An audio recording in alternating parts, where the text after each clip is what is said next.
Years after KARL died and I had my own company going, I kept being haunted by these ideas of the energized flywheel, the various devices of KARL, and I decided to investigate them on my own very seriously because I now have the wherewithal to do so. So I started with a very simple arrangement, which was in fact an embodiment that was suggested in a Tesla article called The Rotation of the Moon. And this was the only article Tesla ever published that was given enormous fanfare. And not only that, but it was in 3 consecutive monthly publications. I forget what magazine it was in. Century magazine, I think it was. In which he describes and supports mathematically his contentions that the moon does in fact rotate. But it does so in a very peculiar manner in which one revolution of the moon coincides with one rotation around the Earth. And that's the reason why we only see one side of it. If it wasn't rotating and it went around the Earth, you'd see all sides of the moon. And I kept racking my brain saying, oh, what the heck does it matter? What is this guy so preoccupied with this moon thing for when his deal was electromagnetics? So I started looking for an anomaly because I figured if Tesla's supporting it with all that vigor, there must be something there.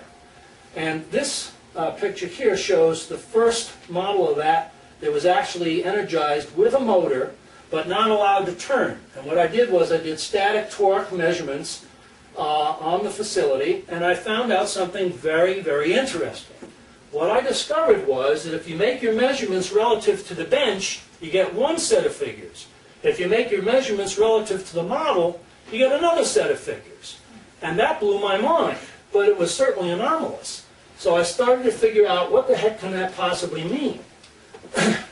And suddenly it dawned on me that there were several things happening which were not obvious. I went back to Carini, who had some shyster lawyer friend that has down in Florida, who had lots of money that he used to blow on baccarat. And I said to him, look, instead of throwing your money away on that nonsense, why don't you give me $5,000 bucks? I want to build a model. So he actually did. He gave me the money. I built this model, which is very curious, because it's set up the same way as a Carini device, except it only has one motor. And instead of having both the stator and the armature of the motor involved in rotation, what happens is the stator is actually free to turn, but it's secured to an outer track by a ball bearing follower system. And what I found out that was interesting, even though the motor is DC, if I change the setting of that ball bearing and change its length, which changes the torque to the stator torque to armature torque ratio, it actually reverses its direction without you reversing the direction of the current. Ah, says I, there are 2 torques involved, and there always have been, but nobody has bothered to isolate them or understand their results. And so with that in mind, I suddenly realized that what Tesla was trying to tell people was the secret of the magnifying transmitter and a lot of the other stuff that he was doing with real power amplification resided in the fact that power is apparently relativistic.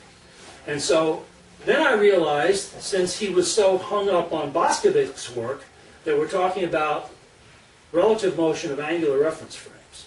So I started to design experiments in which I studied the effects of supplying power to unusual arrangements in which there was an orbital motion involved. And this little guy here brings to light some very interesting results. There's a tag mark on this shaft on both ends, and yet if you turn this motor at a very low speed, this entire assembly will rotate. The interesting thing about it is this side of the shaft makes 2 turns. The other side of the shaft makes 1 turn. It's a physical impossibility until you actually see it happen. And then when you get into the epicyclic equations and you finally figure out what it means, what it's telling you is that the reason why power is conserved in an ordinary transmission is because of where we choose to place the prime mover.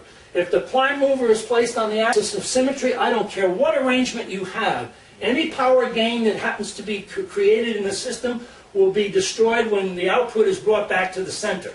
And then I realized, oh my God, that's what Carini was trying to accomplish with his rotating flywheel with the motors on the outside. And so I started to look at the whole thing in earnest, and I eventually came up with, wait a minute, we'll have to come back to that. I eventually came up with this contraption, which is the gravitational torque amplifier, and it actually puts out twice as much torque as the motors are rated for by making use of a gravitational coupling with the earth field. Now simultaneously, while we were doing all this work, what I realized was that if there's any validity to this stuff, it should be measurable. So we started to do actual work experiments in which these exotic orbiting motor contraptions were used to do physical work. Here you see a demonstration where a 4-pound weight is lifted through 4 feet, and it's got a timer connected to it and a micro switch that turns off the power when the work is done. And simply by changing from the orbital motor to the stationary motor, you can easily demonstrate a 2-to-1 ratio on the available horsepower. So that was very encouraging. And then I started to apply all of these things that I learned over the years into distinct embodiments. This device right here is a thing that we call a transforming generator, and this is on the DVD that I gave to various people to review. And what this does is it actually allows you to separate, for the first time in a device that's repeatable and measurable, the difference between an EMF and a voltage.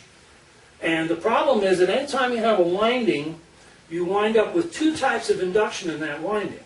You have LDIDT, which everybody is familiar with. That's rate of change of current times the inductance. But you also wind up with IDLDT, which is essentially the miracle worker of these machines, and that's the current times the rate of change of inductance.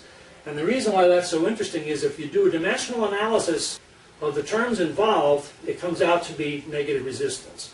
And so that completes the 4-quadrant vector diagram involving watts, bars, and negative watts. And now the whole picture starts to come together in a very succinct manner. And here's the little lab in Oklahoma City where we've been playing with this stuff. And there's me and Eric at the drawing board. And what we were trying to do at this point was to say, okay, if these things we've discovered are true and real, let's see if there's a way to apply it to solid-state circuitry in such a manner that we can secure similar results at the receiving end of the generation line rather than the source end. Because theoretically, with Thevenin's theorem, you can flip them back and forth. And so we came up with a very interesting circuit which we call SERPS, Switch to Energy Resonant Power Supply. And this device makes use of the Steinmetz reflection criteria and allows us to send power back to the source under controlled conditions in such a way that it sets the actual power, not the current or the voltage, but the power into a form of oscillation.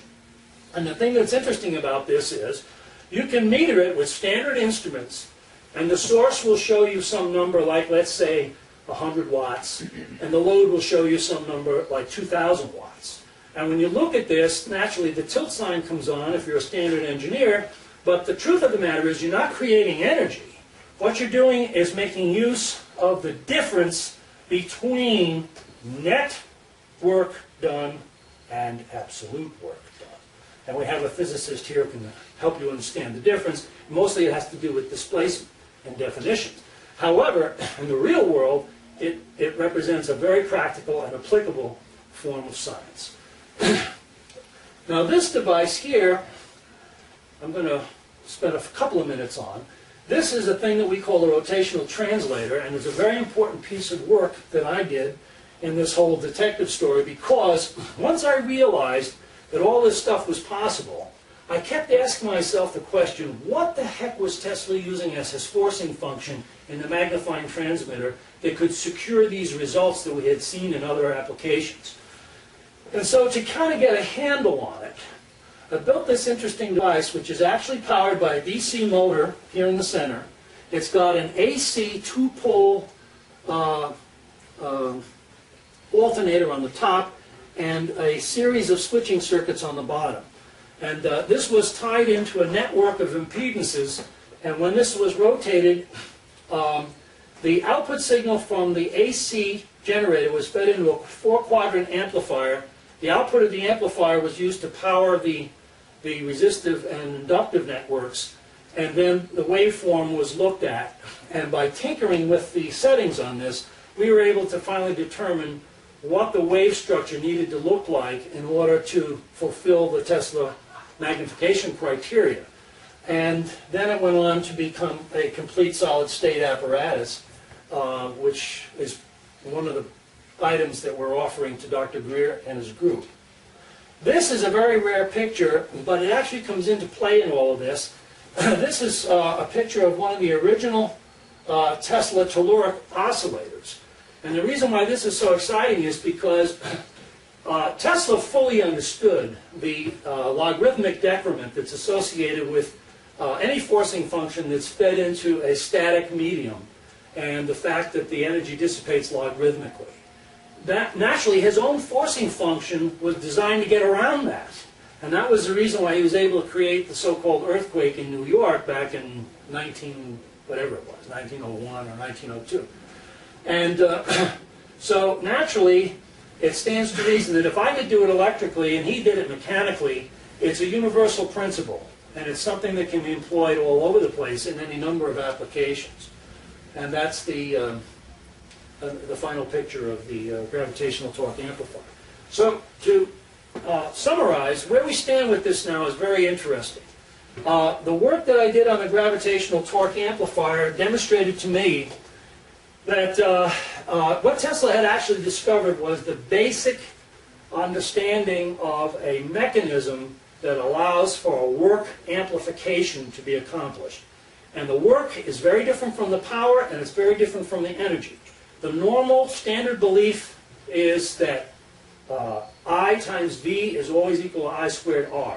In a linear system, it's true. In a nonlinear system, they're completely different numbers. The same analogy can be applied to these mechanical devices. Since these slides were made, I have successfully built a very interesting and very well constructed device which allows me to demonstrate with very simple instruments and very simple duplicatable sources of power that you can in fact double the horsepower available from a given source simply by changing its reference frame.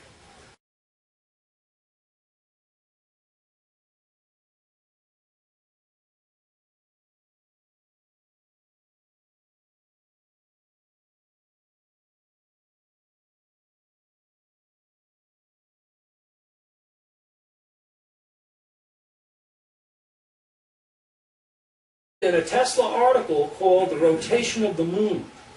And this was the only article Tesla ever published that was given enormous fanfare. And not only that, but it was in 3 consecutive monthly publications. I forget what magazine it was in. Century magazine, I think it was. In which he describes and supports mathematically his contentions that the moon does in fact rotate. But it does so in a very peculiar manner in which one revolution of the moon coincides with one rotation around the Earth. And that's the reason why we only see one side of it. If it wasn't rotating and it went around the Earth, you'd see all sides of it. When I died and I had my own company going, I kept being haunted by these ideas of the energized flywheel, the various devices of KARL, and I decided to investigate them on my own very seriously because I now have the wherewithal to do so. So I started with a very simple arrangement, which was in fact an embodiment that was suggested. And I kept racking my brain saying, oh, what the heck does it matter? What is this guy so preoccupied with this moon thing for when his deal was electromagnetics? So I started looking for an anomaly because I figured if Tesla's supporting it with all that vigor, there must be something there. And this picture here shows